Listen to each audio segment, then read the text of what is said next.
You've probably heard of global warming and climate change. In this video, we're going to take a look at what the difference between the two of them is, what causes them, and what their consequences could be. If we take a look at the Earth, spread all the way around the surface is a protective layer of gases, which we call the atmosphere. The atmosphere is essential for life for loads of reasons, but one of these is that it acts like an insulating blanket, or a greenhouse, keeping in the perfect amount of the sun's heat energy so that the Earth stays at a nice temperature all the time. For comparison, the Moon, which is just as far away from the sun as we are, but has no atmosphere, varies between positive 100 degrees on the sunny side to minus 200 degrees on the dark side. To understand how the atmosphere regulates our temperature like this, let's zoom in to the surface of the Earth. As the sun's heat energy comes down towards the Earth in the form of light rays, it passes through the atmosphere and hits the surface of the Earth. Some of this energy is absorbed and heats up the ground, but most of it is either re-emitted or reflected back into the atmosphere towards space. Although some of this radiation does make it back to space, most of it actually hits particles of gas in our atmosphere, which will absorb all of the energy. And after a short delay, the particles then re-emit the energy in random directions. This means that some of the energy will be re-emitted towards space, and some towards the Earth. Either way though, just like before, most of the energy will collide with another gas particle before it can leave the atmosphere. This process of being absorbed and re-emitted by gas particles happens over and over again, which means that the heat energy stays close to Earth far longer than if there was no atmosphere. And it's this process that keeps the Earth at a warm and stable temperature. As you can see in this picture, this process happens with lots of different molecules, including carbon dioxide and methane, but also water vapor. We call this group of gases greenhouse gases, and although the greenhouse effect that they cause is essential for life, it's also responsible for global warming.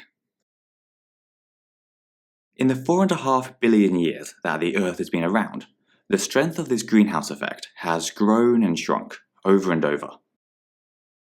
And this is happening again right now, mostly due to humans releasing loads of carbon dioxide and methane into the atmosphere. The problem is that as these gases accumulate, and the greenhouse effect gets stronger, the Earth warms up, which we call global warming. In the past 100 years, our planet has already got almost a whole degree warmer, and it's on track to rise a lot more if we don't do something major to stop it. Now, the term climate change is a bit different. It's more about the effects of this global warming on the climate. And remember, climate just describes long-term weather patterns. For example, one of the consequences of global warming is that rare weather events like droughts, hurricanes, and floods will become both more common and more severe. So we refer to these changes under the term climate change. Another consequence of global warming is sea level rise, which actually happens for two different reasons. One is that the higher temperatures will cause more ice to melt, which will then flow into the ocean. The second is that as the water in the oceans warms up, it expands, and so its volume will increase, making the sea levels rise even more. And this rise in sea levels will lead to seasonal flooding across the world, and in some places, the submersion of entire islands and coastal towns.